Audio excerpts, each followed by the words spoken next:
5 أنواع من الفاكهة هتساعدك جدا على إنقاص الوزن. أول نوع التوت وما شابه التوت، زي البلوبيري والبلاك بيري والراسبريز وكل الحاجات دي. ليه بتساعد على إنقاص الوزن؟ عشان فيها انتي اوكسيدنتس قوية جدا بتساعد جدا على إنقاص الوزن. تاني حاجة التفاح. التفاح فيه ألياف عالية وسكره مش كتير، قليل، وبيساعد جدا على الشبع وكمان إنقاص الوزن.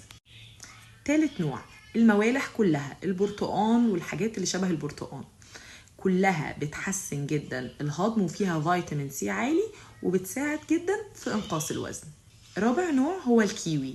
الكيوي فيه سعرات قليلة جدا وبيحتوي على فيتامين كي وبيساعدنا جدا في النزول في الوزن. خامس نوع بقى هو البطيخ والشمام والكنتالوب والحاجات دي، بيبقى فيهم نسبة مية عالية جدا بتساعدنا جدا على الشعور بالشبع والامتلاء. عرفتوا لما نكون عايزين نعمل نظام غذائي هنعتمد على فواكه ايه؟ ياريت تقولولي ايه انواع الفاكهة اللي بتحبوها في أنظمة الدايت.